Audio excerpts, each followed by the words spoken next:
Hello, Nassim is a 36-year-old hairdresser in prison in Evin prison in Iran.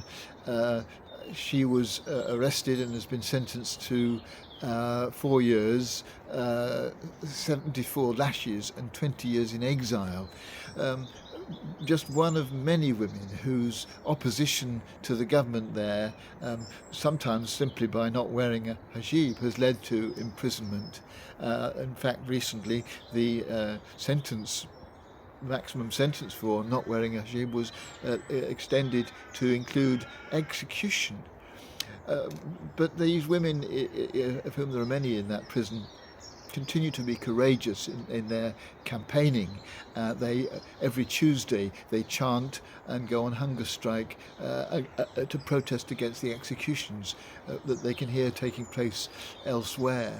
And they're just one example of the many women who are fighting against injustice in all sorts of different ways. And women themselves have been victims of injustice, the injustice of simply being invisible for forever, really. I mean, it's interesting that Wikipedia are quite open about and regretful about the fact that only 20% of the biographies in in Wikipedia are of women, and there are groups of people in different countries who have tried to tackle this by digging out the biographies of women who they think ought to be there and ought to be known and remembered, and making sure that they now appear in Wikipedia. And so today I want us just to celebrate women, their contribution to our society.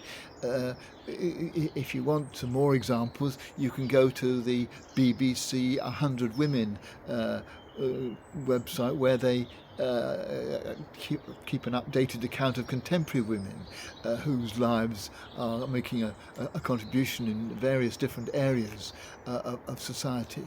But just to be going on with from the 19th century.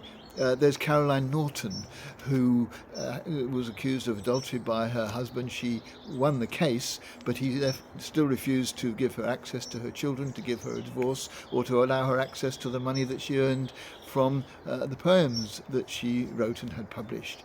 But she fought a battle, and 3 Acts of Parliament in the end are the basis of the rights that women have in divorce cases now. Or there's Phyllis Wheatley, a poet. She grew up as a slave, but was recognised by her owners, the Wheatleys, that she had some gifts, and they promoted it. Eventually she, after emancipation, came to England. But before she could publish her poems, and she was the first Afro-American woman to have any works published, she had to appear before 18 men to prove that she had actually written them. Or take the case of Jacqueline Cochrane in the 19th century, who was the first person to invent a commercially successful dishwasher. She got her patent in 1885.